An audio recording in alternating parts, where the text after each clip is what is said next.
Hi everyone, आज ratio पर coaching में हम लोग कुछ केवाईसी कोचिंग करेंगे, प्रीवियस ईयर क्वेश्चन।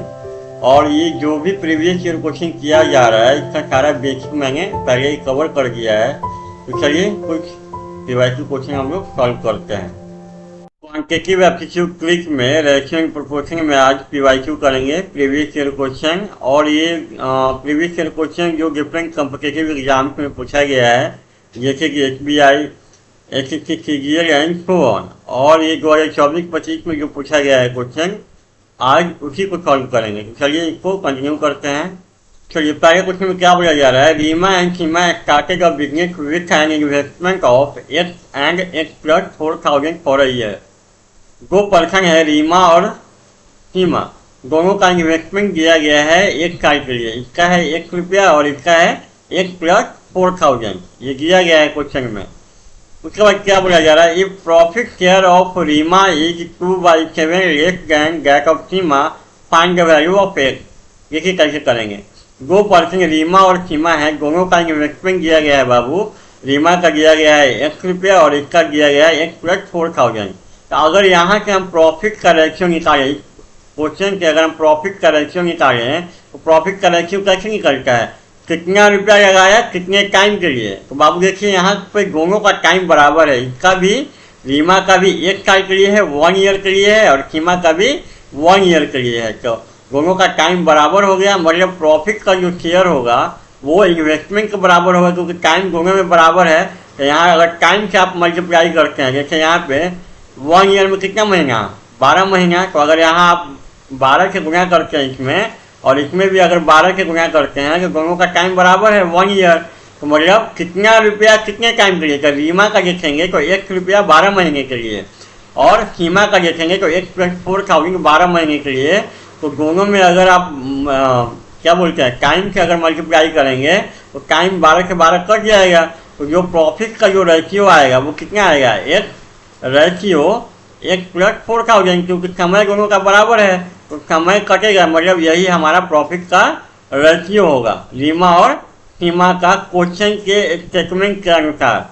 उसके बाद फिर क्वेश्चन में ये भी बोल दिया गया है, if profit share of Reema is 2/7 less than that of Seema. तो कैसे करेंगे, तो यहाँ हम मान लेंगे कि सीमा का अगर प्रॉफिट 1 है, सीमा का प्रॉफिट अगर 1 है तो रीमा का प्रॉफिट कितना होगा, इसके 2/7 लेस है, तो 1 में से 2/7 अगर आप घटाएंगे तो ये आएगा 5/7। मतलब अगर इसका 1 है तो इसका कितना होगा, 5/7 होगा। तो मतलब ये क्वेश्चन के स्टेटमेंट के अनुसार है, और इस स्टेटमेंट के अनुसार हम यहाँ पे मांगे कि सीमा का 1 है तो रीमा का होगा 5/7। अब दोनों रेशियो को बराबर कर लीजिए, तो X + 4,000 इक्वल टू हो जाएगा कितना, 5/7/1। 1 रहेगा तो वो कोई लिखने की जरूरत नहीं है, तो यहाँ से इसको सॉल्व कर लीजिए। तो 7X इक्वल टू हो जाएगा 5X का प्लस कितना, 520,000। तो यहाँ से अगर इसको सॉल्व करेंगे तो X इक्वल टू 20,000, तो X का वैल्यू आपका आ जाएगा कितना, 10,000। X का वैल्यू कितना आएगा, 10,000। कौन सा ऑप्शन चाहिए, ऑप्शन नंबर E। कुछ में क्या बोला जा रहा है, 2 number A and B are in the ratio 13:17। 2 number है A और B जिसका रेशियो दिया गया है 13:17। उसके बाद क्या बोला जा रहा है, if A increase by 15%, A का वैल्यू को 15% बढ़ा दिया गया है, और उसके बाद B का वैल्यू को 30% बढ़ा दिया गया है, B का वैल्यू को 30% बढ़ा दिया गया है। तो then the new ratio of A and B will be, A और B का नया रेशियो क्या होगा। देखिए तो A और B का रेशियो दिया गया है 13 और 17 का दिया गया है, तो हम मान ले रहे हैं कि A का वैल्यू 13 है और B का वैल्यू है 17। मान सकते हैं, अच्छा इसलिए मान सकते हैं क्योंकि A और B का रेशियो दिया गया 13 और 17। तो 2 नंबर 13 और 17 भी को हो सकता है कि इसका रेशियो 13 और 17 हो। तो हमने माना कि A का वैल्यू 13 है और B का वैल्यू 17 है। अब A का वैल्यू को क्या करना है, 15% बढ़ाना है बाबू। तो A का वैल्यू पर 15% बढ़ाना है, तो A न्यू क्या हो जाएगा, तो A न्यू का वैल्यू कितना हो जाएगा, 13 का 15% निकालिएगा, फिर उसको 13 में जोड़ेंगे। 13 का 15% निकालेंगे तो यही आएगा। उसको क्या करेंगे, 13 में जोड़ेंगे। तो इसको डायरेक्ट आप लिख सकते हैं, 13 गुना 115/100 डायरेक्ट लिख सकते हैं। 13 का 15% निकालिए, उसको 13 में जोड़िए तो डायरेक्ट यही आएगा। 13 कॉमन लेंगे तो उसी तरीके से बी न्यू क्या हो जाएगा, बी न्यू का वैल्यू कितना होगा, 17 का कितना, 17 का कितना 30%, 17 का होगा 30%। और फिर उसको क्या करना है, 17 में जोड़ देना है। तो इसको लिख सकते हैं 17 गुना 130/100। 17 कॉमन लेंगे यहाँ से, इसको सॉल्व करके यही आएगा कि A new ratio B new कितना आएगा, तो ए न्यू का वैल्यू कितना 13 गुना 115/100। वहीं पे बी न्यू का वैल्यू क्या हो जाएगा, 17 गुना 130/100। तो यहाँ से देखेंगे तो 100 से 100 कटेगा, 13 से ये 10 मरतबे कटेगा, 5 गुना 10 और यहाँ पे 23 पचे 115। तो यहाँ से अगर बाबू इसको सॉल्व करेंगे तो यहाँ मिलेगा हमें 23 और यहाँ पे कितना 17 गुना 34। तो यही हमारा ए और बी का रेशियो होगा 23:34, मतलब ऑप्शन नंबर ए। चलिए इस क्वेश्चन में क्या बोला जा रहा है, A B C started a business by investing 13,750, 16,250, 18,750 respectively. देखिए 3 पर्सन हैं डी बी और सी, तीनों का इन्वेस्टमेंट दिया गया है बाबू। इसका दिया गया है 13,750, इसका दिया गया है आपको 16,250 और यहाँ पे 18,750। अब देखिए यहाँ पे टाइम के बारे में कोई जिक्र नहीं किया गया है। जब टाइम के बारे में जिक्र न किया गया है तो आपको यही समझना है कि ए बी और सी का टाइम बराबर है, मतलब तीनों ने जो रुपया लगाया है उसका समय बराबर है, तीनों एक सेम टाइम के लिए रुपया लगाया है। तो यहाँ पे टाइम लिखने का कोई ज़रूरत नहीं है, क्योंकि तीनों का समय बराबर है। वो लिखेंगे तो वो कट जाएगा। तो यहाँ पे अगर हम प्रॉफिट का रेशियो अगर आपसे पूछे तो वो डायरेक्टली जो इन्वेस्टमेंट का जो रेशियो आएगा उसी के बराबर होगा, क्योंकि तीनों का समय क्या है, बराबर है। ए बी सी तीनों का टाइम बराबर है, तो अगर प्रॉफिट का रेशियो होगा वो इन्वेस्टमेंट के रेशियो के बराबर होगा। उसके बाद क्या बोला जा रहा है, if B share in the profit earn by game is 5200 रुपया, मतलब बी का जो है प्रॉफिट में 5200 रुपया मिला है, बी को 5200 रुपया मिला है प्रॉफिट में। तो आपसे ये पूछा जा रहा है कि टोटल प्रॉफिट कितना हुआ था, मतलब ए बी सी का तीनों का प्रॉफिट मिला के तो कितना हुआ था। देखिए कैसे करेंगे, प्रॉफिट का रेशियो यही आएगा, इन्वेस्टमेंट का रेशियो के बराबर आएगा, क्योंकि समय तीनों का बराबर है। पहले इसको सिंप्लीफाई कर लें, 0 0 0 गया कैंसिल, 5 कटेगा 5 गुना 10, 7 × 35, 50 25, ये कटेगा 5 से 15, 5 गुना 10 50 25, ये भी कटेगा 5 से 15, 7 × 35 और ये 25, फिर ये कटेगा 55 से कटेगा, ये 65 हो जाएगा और ये आपका हो जाएगा 75, फिर 5 से कटेगा 11, 13 और 15।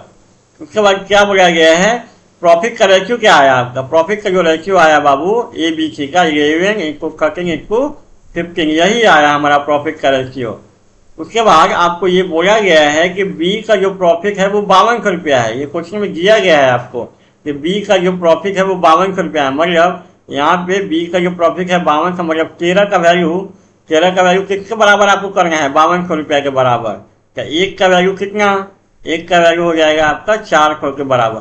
बाबू ये सब ये कैसे कर रहे हैं, ये सब बेसिक में कवर कर दिया गया है, ये सारा बेसिक में कवर कर दिया गया है पार्ट ए से लेकर के पार्ट डी तक। अगर आपको ये समझ में नहीं आया ये कैसे किया गया तो एक बार आप बेसिक इसको देख लेंगे।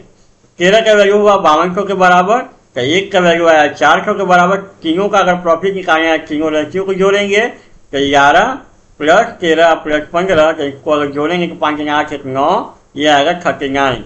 तो एक का वैल्यू है 400 के बराबर, तो 39 का वैल्यू कितने के बराबर, 39 गुना 400, तो ये आएगा 9 × 36, 4 × 12 = 15, यानी 15,600 रुपया तीनों का प्रॉफिट आएगा। मतलब ऑप्शन नंबर कौन सा सही है, ऑप्शन नंबर सी। चलिए इस क्वेश्चन क्या बोला जा रहा है, Atul purchase of bread costing ₹20 and give a 100 rupee note to the shopkeeper. Atul जो है दुकान में गया और वो ब्रेड खरीदता है, इसका दाम 20 रुपया है और वो दुकानदार को देता है 100 रुपया। तो जब दुकानदार को बाबू 100 रुपया देगा तो दुकानदार उसको कितना फेरेगा, कितना रिटर्न करेगा, उसको कितना करेगा रिटर्न, 80 रुपया। 20 रुपये का ब्रेड है, दुकानदार को दिए 100 रुपया, तो फेरेगा कितना, रिटर्न कितना करेगा, 80 रुपया।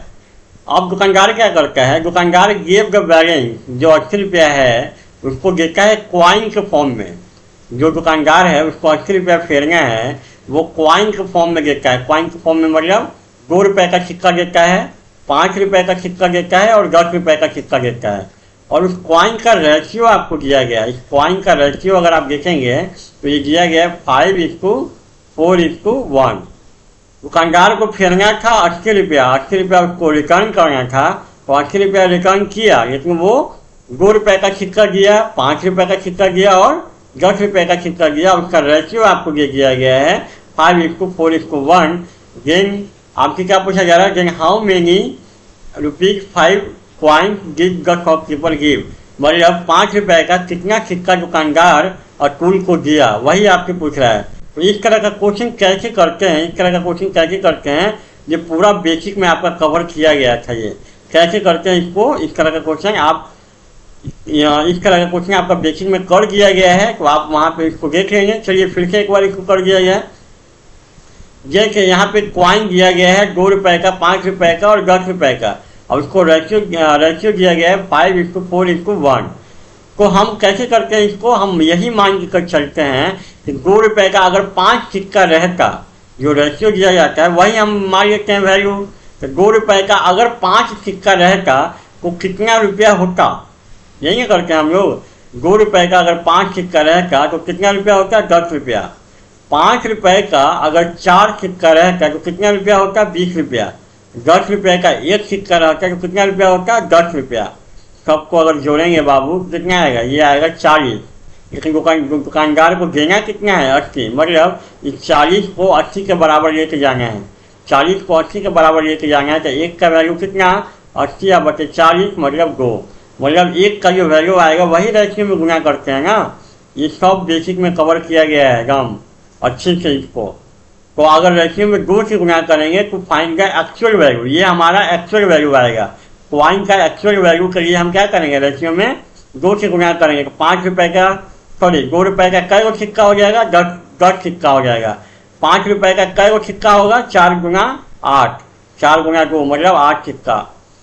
और 10 रुपये का कै गो सिक्का, 1 × 2 मतलब 2 सिक्का। आपसे पूछा क्या गया था, 5 रुपये का कै गो सिक्का है, तो 5 रुपये का 8 सिक्का है, मतलब ऑप्शन नंबर डी। ये जो क्वेश्चन ये किया गया है इसको बेसिक में पूरे डिटेल से कवर किया गया है, सब क्वेश्चन को।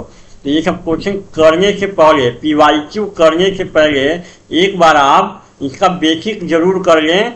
बेसिक आपका पार्ट 1 से ले करके पार्ट कहाँ तक, पार्ट 13 का कवर किया है, सॉरी पार्ट 14 का कवर किया गया है बेसिक।